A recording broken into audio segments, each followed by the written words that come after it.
Bismillahi walibni waruhil kudus al-ilahul wahid. Demi nama Bapa, Putra, dan Rohul Kudus, ketiganya yang esa. Shalom sahabat yang dikasih oleh Tuhan. Berjumpa kembali dengan saya di channel ini. Terima kasih buat teman-teman yang selalu setia mendukung perkembangan channel ini dengan cara subscribe, like, komen, dan share. Tuhan memberkati kita. Sahabat yang dikasih oleh Tuhan, perlu untuk dijelaskan kepada Anda semua yang mungkin sangat penasaran dengan Yesus.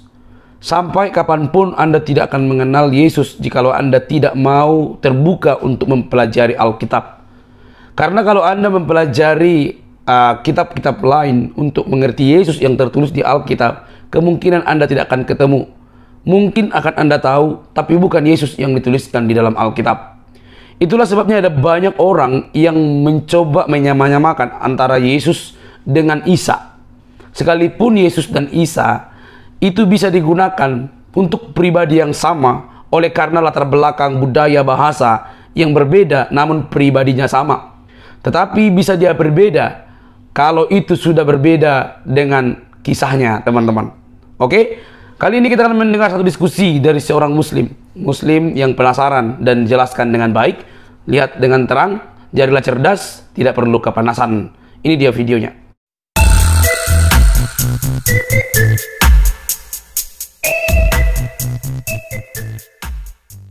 Bentar, ya. Ibu Fitri ada mau ditanya, Bu Fitri? Ibu Fitri ada mau ditanya?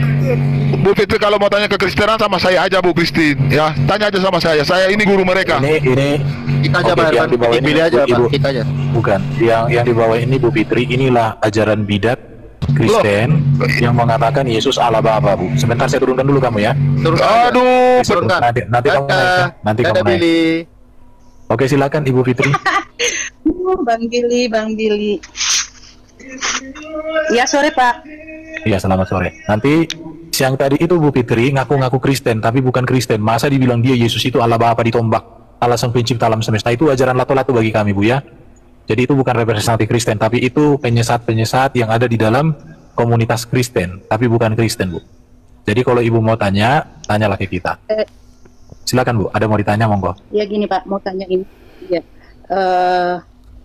Roh Allah, roh yang ditiupkan ke Bunda Maria dan jadilah Yesus, apa sama dengan roh yang ditiupkan ke manusia? Kita juga kan manusia punya roh, sama dengan kalau Yesus. Apa rohnya dengan rohnya kita? Kalau di Alkitab, Bu, nggak ada dikatakan di Alkitab bahwa Roh Kudus ditiupkan kepada Maria. Tapi di Alkitab itu dikatakan Roh Allah turun berkuasa menaungi Maria. Tetapi sejatinya yang di dalam rahim Maria itu firmanlah yang inkarnasi. Firman yang mengambil rupa dan wujud manusia. Itu dikatakan Alkitab. Jadi tidak ditiupkan, Bu. Yang ditiupkan itu di ajaran Muslim. Dan ajaran itu di dalam Quran itu datang hampir 600 tahun setelah Yesus naik ke surga, ajaran itu. Sehingga tidak bisa itu menjadi acuan. Berarti berarti firman itu Allah. Firman itu kalau secara etimologi, Bu, firman kan logos. Logos itu kan logika, ilmu, akal budi, kecerdasan Allah yang maha kuasa.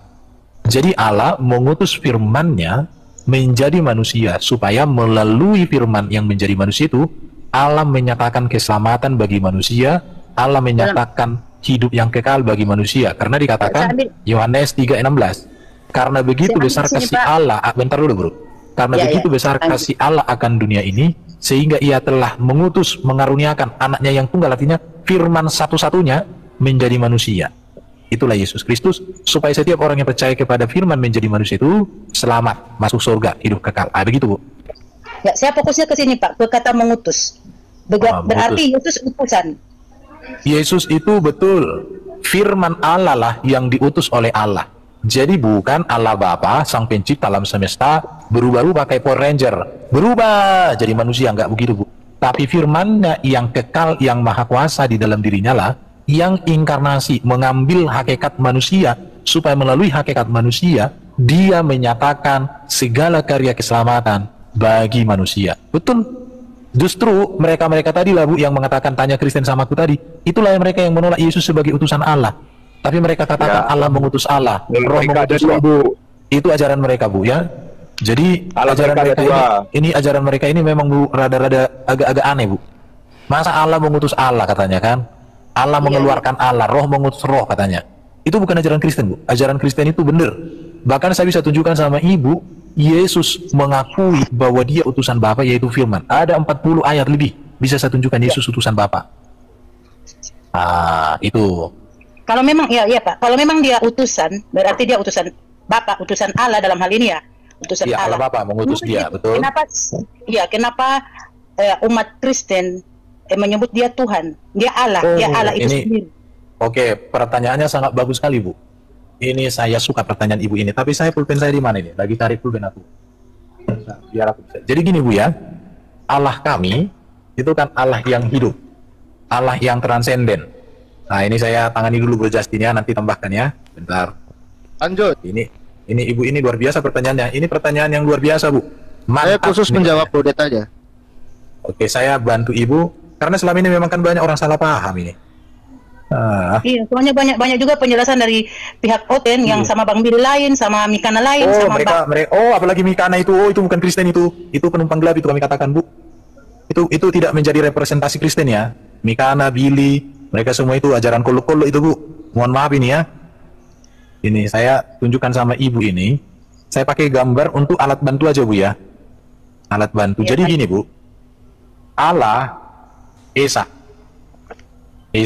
Maha Kuasa, mulia, Maha Kuasa, roh atau transenden, Maha di dalam kekudusan. Ini roh transenden, tidak terlihat, tidak terjangkau, tak terselami, semua.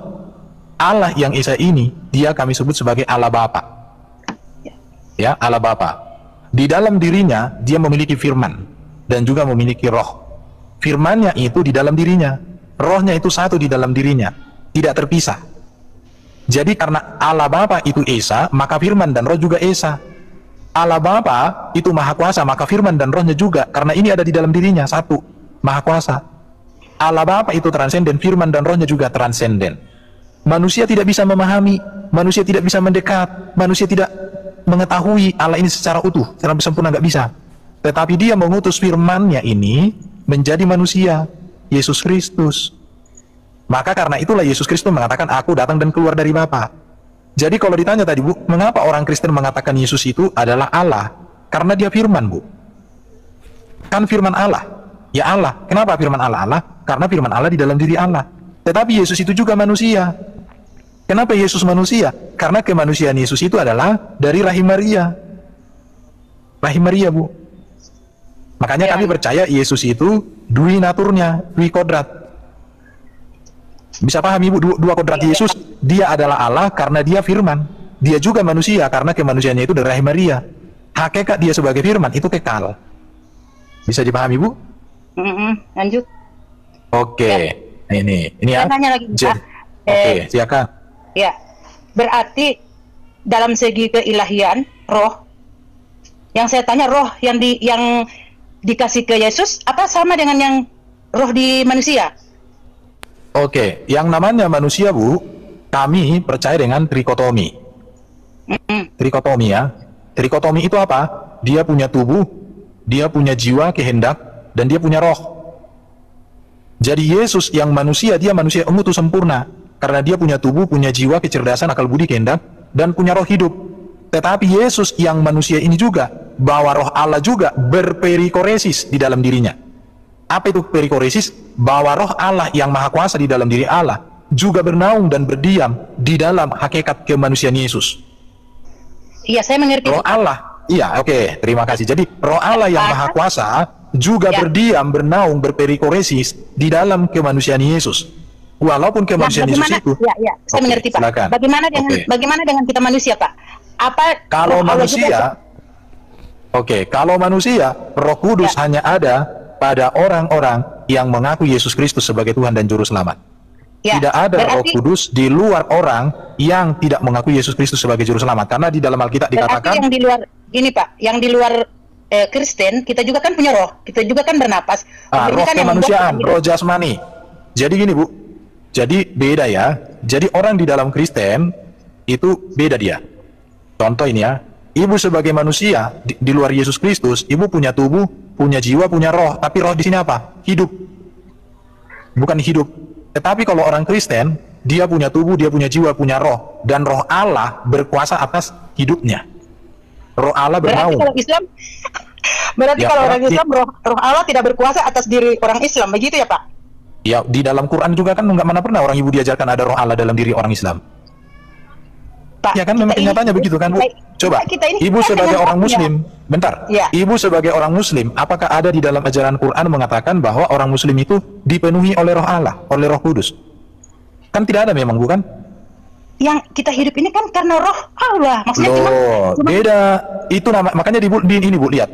begini, Roh gini itu kan Pak. Kita nafas, ini dengar dulu Bu. lagi. Beda antara nafas hidup ibu dengan roh Allah. Ada namanya roh Allah yang diberikan tinggal di dalam diri kita dengan kehidupan yang diberikan. Jadi kehidupan ada pada manusia itu kehidupan yang otomatis. Ini otomatis sudah ada, setiap manusia pasti ada roh hidupnya. Tetapi kalau roh Allah itu khusus, Bu. Khusus. Hanya Betul. orang yang percaya kepada Yesus. Hanya orang yang percaya kepada Yesus. Karena kalau Roh Kudus ada pada orang itu, dia akan percaya bahwa Yesus Kristus adalah Tuhan dan Juru Selamat. Itu kuncinya kalau di ajaran Kristen. Orang yang ada Roh Kudus dalam dirinya, pasti dia mengaku bahwa Yesus adalah Tuhan dan Juru Selamat. Tetapi kalau orang itu tidak ada Roh Kudus dalam dirinya, pasti dia tidak akan mengaku Yesus Tuhan dan Juru Selamat. Kenapa? Karena tugas dari Roh Kudus itu adalah meneruskan dan menegaskan apa yang sudah dinyatakan oleh Yesus. Jelas. Tidak mungkin ibu mengatakan dalam diri ibu ada Roh Kudus, tapi ibu nggak menerima Yesus sebagai Tuhan dan Juru Selamat. Nggak mungkin. Gini Pak, kejadian manusia kan kita itu masih dalam kandungan ibu 40 hari dan ditiupkanlah ruh. Ruh itu ruh Allah yang ditiupkan kepada kita. Bukan, itu bukan roh Allah yang ditiupkan. Yang ditiupkan di situ ruh artinya kehidupan manusia. Manusia Iya, itu diberikan asalnya kan- kehidupan yang iya, dengan asalnya kan cara Allah. ditiupkan. Bukan, beda itu, Bu. Jadi itu bukan Roh Kudus yang dimaksud, ditiupkan Roh Kudus, bukan. Tetapi diberikan hidup kepada manusia itu. Nah, di situ itu Bu ya. Jadi manusia itu diberikan kehidupan. Tetapi kalau Roh Kudus itu hanya kepada orang-orang tertentu, yaitu yang mengaku Yesus Kristus sebagai Tuhan dan Juru Selamat. Tapi ada tadi pertanyaan ibu tadi, mengapa orang Kristen percaya bahwa Yesus Tuhan? Nah ini toh. Nah, kata Tuhan, Bu, Tuhan itu dalam bahasa Yunani Kyrios. Kalau bahasa Inggris itu Lord, ya. Artinya apa di sini? Penguasa. Bukan Jadi berarti kalau orang Kristen mah, loh beda Bu, Tuhan bukan Iya, artinya pencipta. makanya. Tuhan itu Iya. artinya bukan pencipta penguasa. alam. Iya, Iya, cuma penguasa. Tuhan itu artinya penguasa. Oke. Jadi kalau dikatakan orang Kristen Tuhan Yesus, perhatikan Ibu ya. Tuhan Yesus artinya Yesus penguasa. Pertanyaannya, Yesus itu penguasa yang bagaimana? Ya di sini dijelaskan di Alkitab. Yesus penguasa yang berkuasa mengampuni dosa. Yesus penguasa yang berkuasa mengalahkan iblis. Yesus penguasa yang berkuasa mengalahkan maut. Yesus penguasa yang berkuasa memberikan hidup kekal. Yesus penguasa yang berkuasa menjadi raja segala raja di akhir zaman. Yesus penguasa yang menjadi hakim yang adil di akhir zaman. Itulah kepenguasaan Yesus. Dan seluruh kepenguasaan Yesus itu adalah penyataan dari kepenguasaan Allah Bapa. Di dalam Matius 28 ayat 18, apa dikatakan Yesus? Yesus ngomong, kepadaku telah diberikan oleh Allah Bapa segala kuasa di surga dan di bumi. Jadi Allah Bapa yang transenden, yang tak terlihat, yang tak terhampiri, menyatakan kepenguasaannya melalui inkarnasi firman. Melalui Allah Bapa berarti yang Allah Bapa. Iya. Allah Bapa bukan Allah Yesus yang Bapa. berkuasa. Yesus Berarti yang berkuasa berkuasa sebab dengar dulu, dengar. Allah Bapa ini kan transenden, tak terlihat, tak terhampiri, tak terjangkau. Dia yang tak terhampiri, dia yang tak terjangkau itu menyatakan kuasanya melalui apa? Melalui firman-Nya yang menjadi manusia Yesus Kristus. Ya. Jadi Yesus itu penguasa yang menyatakan kepenguasaan Allah Bapa. Makanya dia berdoa kepada Bapa. Karena Iya dia jelas, tidak Yesus punya kuasa. berdoa kepada, jangan bilang Yesus nggak berkuasa Bu, Yesus berkuasa. Makanya ya kalau dia berkuasa, kok dia masih berdoa kepada Bapa. Loh, dia kan sebagai hamba, Bu, dia kan punya sifat manusia, Ya, hakikat betul. manusia. Saya akui itu. Sebagai Akui dengar, itu. Yesus sebagai sebagai hamba. manusia, dengarkan, Yesus dalam hakikatnya sebagai manusia, dia menjadi hamba kepada Allah Bapa. Maka Yesus katakan apa? Makananku ialah melakukan kehendak Ia yang mengutus aku dan menyelesaikan pekerjaannya. Aku tidak dapat berbuat apa-apa dari diri sendiri, tetapi aku melakukan apa yang menjadi kehendak Bapakku. Kenapa? Karena Yesus di dalam hakikat sebagai manusia, dia menjadikan dirinya sebagai hamba yang taat sempurna kepada Bapa. Bahkan ketaatan Yesus yang sempurna kepada Bapa lah menjadi dasar keselamatan. Kenapa? Karena ketaatan yang sempurna di dalam Yesus Kristus itu menyelamatkan manusia yang tidak taat supaya masuk kepada karya Allah yang sempurna. Begitu, Bu. Bagus penjelasannya Bapak. Oke. Ya, Jadi aku yang mana Yesus itu utusan. Saya aku itu. Ya, betul, Yesus itu. Bahkan Bu, Allah Bapa mengutus Firman menjadi manusia. Ini harus diterima oleh orang Kristen. Kalau ada orang Kristen tidak menerima bahwa Allah mengutus Firman menjadi manusia namanya Yesus, itu bukan Kristen, Bu. Itu bukan Kristen. Tetapi yang harus kita pahami sekarang adalah Yesuslah satu-satunya utusan yang datang dari Allah. Firman-Nya sendiri jadi manusia. Kalau utusan yang lain itu dilahirkan dulu sama bapak mamanya, dibesarkan, Iya, baru dipanggil, Yesus juga kan diutus. dilahirkan. Yesus juga kan mengalami dia masa bayi. Tetapi Iya, beda, dia Bu, bayi. beda. Bedanya, Iya, dengarkan Bu iya, ya. dengan, iya, saya tahu beda. Karena dengan, iya, beda. iya, saya tahu beda. Kalau Yesus dengan itu, dosa. perhatikan dulu Bu. Yesus itu diutus dulu dari sorga ke dalam rahim Maria.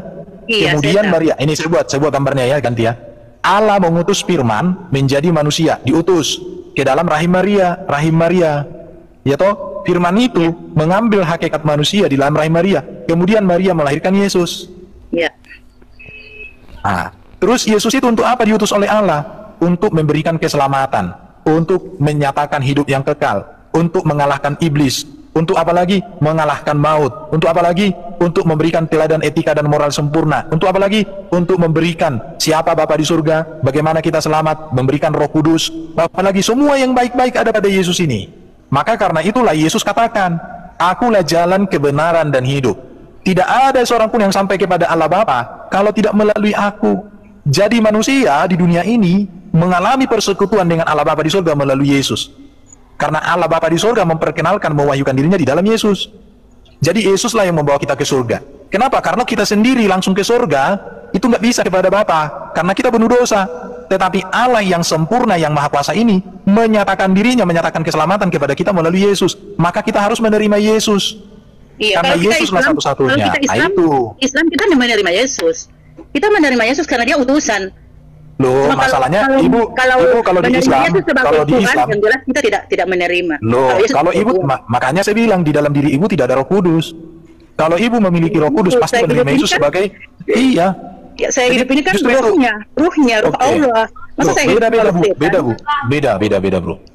Itu hidup Pak, coba jelaskan manusiawi. Pak untuk Itu Matius. Saya minta Matius. Jadi Oke, kalau sebentar. sebentar Pak Herbert, kalau menurut ini Bu ya, yang namanya keimanan itu kan harus ada mata rantainya ya. Yahudi atau Israel dan Kristen itu sama bahwa Mesias itu adalah nabi, imam dan raja. Jika ada yang menganggap Al-Masih atau Mesias itu nabi, itu namanya menghina menurut kacamata kami. Jadi Yesus itu bukan cuma utusan, cuma nabi, dia adalah imam dan raja. Betul. Nah, masalahnya betul bagaimana di tempat Anda kan Al-Masih itu pengusap. Nah, Ibu renungkanlah, mengapa di Islam itu berbeda dengan kami di Kristen dan Israel. Menurut kami, Bu, kalau Mesias atau Al-Masih itu cuma nabi, itu namanya menghina, Bu, merendahkan. Mesias itu harus imam dan harus raja.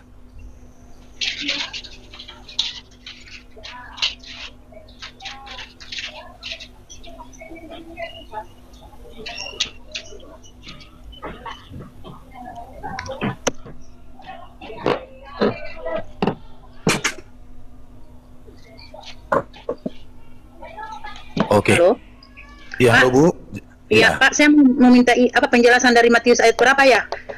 Akan tiba satu masa, Jadi gini, maka Yesus, ya. Yesus berkata, aku tidak mengenal kalian, inyalah dariku. Oh ya, itu seperti itulah yang tadi tuh Bu, yang ngaku-ngaku percaya Yesus Tuhan, tapi ajarannya keliru kayak tadi itu mereka itu Bu, yang mengatakan Yesus itu Tuhan, bahkan Yesus itu Allah Bapa sendiri, ya mereka lah itu Bu. Ah, itu mereka itu onenes itu Bu. Iya, ayat itu untuk onenes itu, onenes, bidat. Nah, itu tuh Bu. Jadi pertanyaan Ibu sangat bagus sekali. Kenapa? Kalau Ibu baca itu Matius 5 itu ya, Matius 5. Perhatikan Matius 5 ya. Hal pengajaran sesat itu. Oh, Matius 7. Nah, ini. Itu untuk onenes ini. Mereka tadi yang ngaku-ngaku Kristen, tapi nggak mengerti ajaran Yesus. Mereka nggak menerima Yesus utusan. Kalau kami menerima Yesus utusan, tapi tidak cuma utusan. Nah, itu bedanya, Bu. Oke, ini saya tunjukkan, Bro ya. Jadi ayat yang Ibu tanya tadi itu, ini ayat yang cocok untuk onenes. Hal pengajaran sesat. Jadi pengajar-pengajar sesat itu, Bu, bisa menjadi orang hebat, Bu, bisa menjadi orang-orang sakti. Bisa mereka buat mujizat, Bu. Tanya aja onenes-onenes itu. Bisa kok mujizat-mujizat terjadi? Tetapi itu bukan dari Yesus yang sebenarnya. Tapi mereka ditipu oleh roh-roh dunia ini, anti-anti Kristus. Karena setan juga bisa membuat mujizat, Bu. Jadi makanya ngaku-ngaku.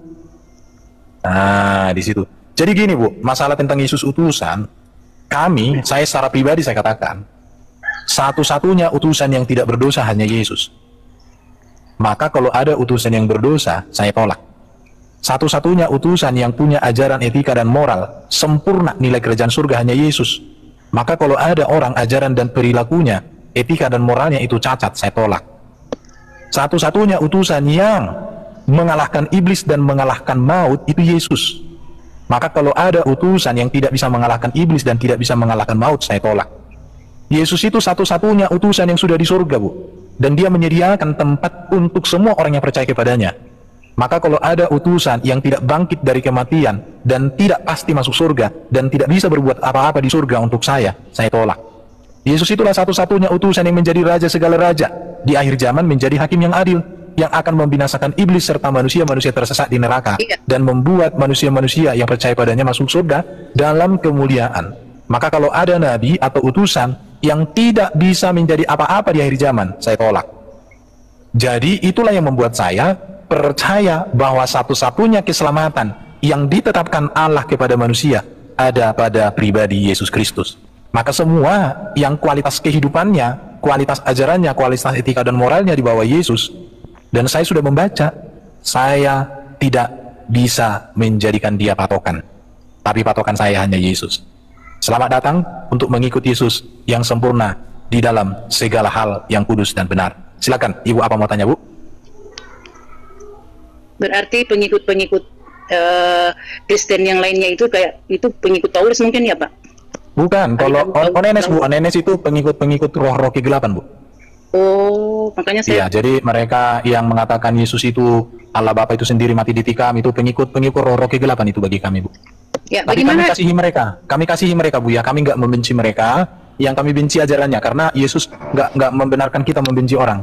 Tapi kalau ajarannya kita harus benci, Bu. Kenapa? Karena itu bukan ajaran kebenaran, ya. Jadi ajaran-ajaran Onenes, ajaran-ajaran yang lain-lain itu, mereka nggak percaya Yesus itu Mesias, Bu. Mesias itu kan raja, imam, dan nabi. Kalau raja, Yesus itu raja. Makanya orang Kristen sejati di dunia percaya Yesus penguasa hidupnya. Baru Yesus juga nabi. Nabi itu apa? Yang membawa kebenaran langsung dari Allah kepada manusia itu Yesus.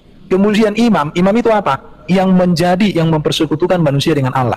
Itulah Yesus. Maka Yesus katakan, dia pengantara. Yang lain-lain yang tadi itu nggak mengakui mereka bahwa Yesus itu yang mempersekutukan mereka dengan Allah. Justru mereka katakan Yesuslah Allah sang pencipta alam semesta yang mati ditombak. Oh, itu ajaran menghina Yesus itu, Bu, ya. Nah, Yesus akan turun dan akan menghakimi mereka-mereka yang mengatakan bahwa dia Tuhan, dia Allah. Nah, itu mereka akan mengenal mereka ini. Oh iya, Yesus nanti ngomong, orang Bapa di surga mengatakan bersama Yesus, inilah anakku yang kukasihi, kepadanya aku berkenan dengarkan. Itu Bapa di surga lo ngomong begitu dengan suara langsung. Tiba-tiba mereka katakan, Yesuslah Bapa di surga itu sendiri. Dan Yesus nanti ngomonglah sama mereka, enyahlah kamu hai Onenes, aku tidak mengenal engkau. Kenapa? Karena aku mengatakan diriku anaknya Bapa, tapi kalian bilang akulah Bapa itu sendiri. Kan tinggal gitu Yesus. Tapi Ibu jangan lupa ya, kalau orang Kristen mengatakan Yesus anak Allah, bukan berarti Allah beranak. Anak Allah itu adalah menunjukkan bahwa Yesus datang dan keluar dari Bapa. Dia adalah firman. Sama seperti saya, anak Medan. Hei Erben, anak Medan. Emang Medan pernah lahirkan aku? Bapakku kuat kali lah bisa milih Medan. Tidak. Tapi ketika aku disebut anak Medan, menunjukkan identitas saya bahwa saya berasal dari Medan. Jadi Yesus anak Allah karena dialah satu-satunya firman Allah yang menjadi manusia. Betul Bro Justin? Mantap. Nah itu dulu. Jadi nggak pernah orang Kristen memahami Yesus anak Allah, Allah kawin sama Maria, hamil Maria, enggak. Tapi karena Maria mengandung dari inkarnasi firman Allah, dan firman Allah itu kekal di dalam diri Allah, diutus oleh Allah untuk menyatakan keselamatan bagi kita, itu Yesus Kristus. Maka satu-satunya keselamatan yang pasti ada pada karya Allah di dalam inkarnasi firman-Nya. Jadi para onenes bertobat kalian, karena kalian tidak akan dikenal oleh Bapa di surga. Kalian tidak akan dikenal oleh Yesus. Kenapa? Karena Bapa mengatakan Yesus anaknya sang firman menjadi manusia. Yesus juga mengatakan bahwa dia adalah sang firman yang menjadi manusia. Tetapi kalian mengkhianatinya. Selamat datang di kebingungan dan kesesatan kalian. Kalau kalian tak bertobat, nasibmu adalah neraka. Di sana kau akan berteriak. Kau akan berteriak di sana. Dengan apa? Dengan penderitaan seperti ini. Kau tiap detik akan berteriak seperti ini. Berteriak, kau menderita kau. Makanya dengarkan kebenaran ini, bahwa Yesus adalah firman yang menjadi manusia. Bukan Allah Bapa itu sendiri yang mati di salib, tapi manusia firman Allah lah yang mati untuk keselamatan kita. Ibu Fitri Hamsah jauh lebih cerdas daripada Onenes. Selamat merenungkan Ibu apa yang saya ceritakan hari ini. Saya selalu mengatakan, ikutlah yang sudah di surga, jangan yang belum. Ikutlah yang sempurna, jangan yang berdosa. Ikutlah yang berkuasa di akhir zaman, jangan yang tak bisa ngapa-ngapain. Haleluya. Jangan sampai begini nanti di neraka. Terlambat sudah. Nanti aku nyanyilah. Terlambat sudah, kau sadar, hai manusia. Kenapa dulu waktu RBN cerita Injil sejati kau keraskan hatimu? Kalau sekarang tak ada kesempatan kedua, cukuplah sudah, matilah kau di neraka. Jangan sampai. Oke? Itulah dulu dari saya, Bu. Kalau ada pertanyaan, monggo silakan. Teman saya ada Bro Justin yang bisa membantu menjelaskan. Iya, Pak. Bagiku agamaku, bagimu agama. Cuman bedanya betul. kita iya. Betul, Ibu. Agama apapun yang menjadi pilihan Ibu, itu urusan Ibu. Jangan mentuhankan agama. Jangan mentuhankan agama. Betul karena sekali, kita Bu. Karena kita ciptaan Betul. Allah, ciptaan yang Maha Kuasa. Betul. Cuman Betul bedanya, betul. kita ini punya roh. Kita kan ciptaan betul. Dia. Oke, Bu. Betul ya. Urusan agama itu urusan pribadi kita. Ini kalimat saya, Bu, ya. Urusan agama itu urusan kita pribadi masing-masing. Tetapi urusan masuk surga yang saya yakini dan yang saya tahu dan yang saya pelajari hanya urusan Yesus Kristus seorang. Tunggu dulu. Keselamatan yang pasti. Sejauh saya mempelajari kitab-kitab suci, saya hanya menemukan itu pada Yesus. Karena dari sekian para nabi yang ada di dalam catatan sejarah, seorang pun yang sampai kepada Bapa kalau tidak melalui aku. Hanya Yesus sendiri yang mengatakan itu. Para nabi masih didoakan, para nabi masih mengharapkan, tetapi Yesus memberikan, menyediakan, menjanjikan, dan membuktikan melalui apa? Kematian, kebangkitan, kemuliaan, dan kenaikannya ke surga, serta janjinya akan datang di hari zaman pada yang kedua, pada hari kiamat, pada hari kebangkitan. Baik teman-teman yang dikasih oleh Tuhan, kita sudah mendengar apa yang dibahas dan apa yang dipertanyakan. Tentu inilah yang membuat kekristenan itu, khususnya Yesus Kristus itu berbeda dengan pemahaman-pemahaman kebanyakan orang di luar sana, teman-teman. Kenapa saya katakan demikian? Karena pada hakikatnya Yesus datang ke dunia itu untuk menyelamatkan umat manusia. Umat manusia itu perlu kita garis bawahi bahwa dia ciptaannya Allah. Ya, ciptaannya Allah. Tetapi karena melakukan dosa, karena free will-nya itu dilakukan untuk melakukan dosa, maka mereka terpisah dan mendapatkan hukuman kematian. Ya, kematian rohani dan kebinasaan. Saudara, hal itu jelas dituliskan dalam Alkitab. Jadi sebenarnya semua sudah tertata, tinggal bagaimana Anda memahami tanpa membelokkan, bahkan memutuskan benang merahnya. Anda sudah mengerti seharusnya. Nah, dosa yang jatuh ke dalam manusia yang jatuh ke dalam dosa, maka itulah tujuan Yesus datang ke dunia. Kalau kita pelajari dalam Taurat, ya toh, bagaimana domba itu diminta atau dikehendaki supaya dipersembahkan ke bait Allah untuk menjadi sarana pengampunan dosa. Pengampunan dosa itu harus ditandai dengan pengorbanan. Pengorbanan itu ditandai dengan ada pencurahan darah sebagai bukti bahwa kamu itu diampuni pada perjanjian lama, sahabat. Nah, tetapi itu bukan korban yang sempurna seperti yang dituliskan oleh dalam surat Ibrani, bahwa korban binatang itu tidak mungkin sempurna. Maka ada korban yang sejati yang menghapus dosa umat manusia, bahwa anak domba itu, yaitu Kristus, firman menjadi manusia, yang lahir di tempat yang semestinya kurang elok, kurang baik lah, tapi tidak ada masalah di situ, bahwa Yesus lahir di sana untuk menunjukkan ini domba sejati itu. Maka di dalam Yohanes 1 ayat 29, inilah domba Allah, anak domba Allah yang menghapus dosa dunia. Jadi kalau Anda hanya sekedar memikirkan Yesus tidak mungkin hina, Yesus tidak mungkin dibuat seperti ini, tersiksa, mati dengan cara disalibkan, nggak mungkinlah seorang nabi, nggak mungkinlah seorang Tuhan, nggak mungkinlah seorang raja dibuat seperti itu. Benar, itu pemikiranmu. Benar, seperti itulah pemikiranmu. Dan banyak orang juga yang memikirkan demikian. Bahkan kalau kita mau teliti lagi, ahli-ahli Taurat, orang Israel pun berpikir mungkin demikian. Walaupun mereka ada beberapa di antara mereka ahli Taurat, orang pemuka agama yang mengambil andil untuk menyalibkan Yesus. Sahabat yang dikasih oleh Tuhan, mungkin begitulah pikiran kita. Tetapi pikiran Allah berbeda dengan pikiran manusia, itu masalahnya. Pikiran Allah berbeda dengan pikiran manusia. Pikiran Allah jauh melampaui pikiran manusia. Pikiran Allah yang tak terselami itu justru datang dalam diri Yesus yang menjadi manusia, firman yang menjadi manusia, untuk menyelamatkan kita umat manusia dari dosa. Lantas salahnya di mana? Jadi kalau Anda mengatakan, oh Yesus tidak mungkin begini, begitu, ya itu kan Yesus yang kamu kenal. Jadi kalau Anda memahami Yesus seperti yang Anda pahami, misalnya yang tertulis di dalam Quran, misalnya Isa, itu Yesus, itu stop deh, nggak sama, beda gitu ya, beda. Jadi teman-temanku terkasih, itu beda, ya, beda. Jadi janganlah terlalu dipaksa untuk sama, apalagi ribut untuk menyamakan. Oke? Teman-teman, cerita inilah yang dibagikan oleh Elia Miron dan juga yang dibagikan kepada sesama teman-teman muslim. Yang mungkin selama ini ada banyak mereka mengkonsumsi sebuah berita yang kurang akurat dari para mualaf yang mengatakan Yesus itu Nabi Isa. Yesus itu hanya nabi. Yesus itu bukan hanya nabi, Yesus itu bukan hanya sekedar nabi seperti yang Anda pahami, tapi dia Tuhan. Tuhan bukan karena pengakuan manusia, tapi malaikat pun berkata dia Tuhan, karena dia dikatakan sang firman menjadi manusia yang dahulunya, yang sudah ada sejak kekekalan, dan menjadi sama seperti manusia, firman menjadi manusia.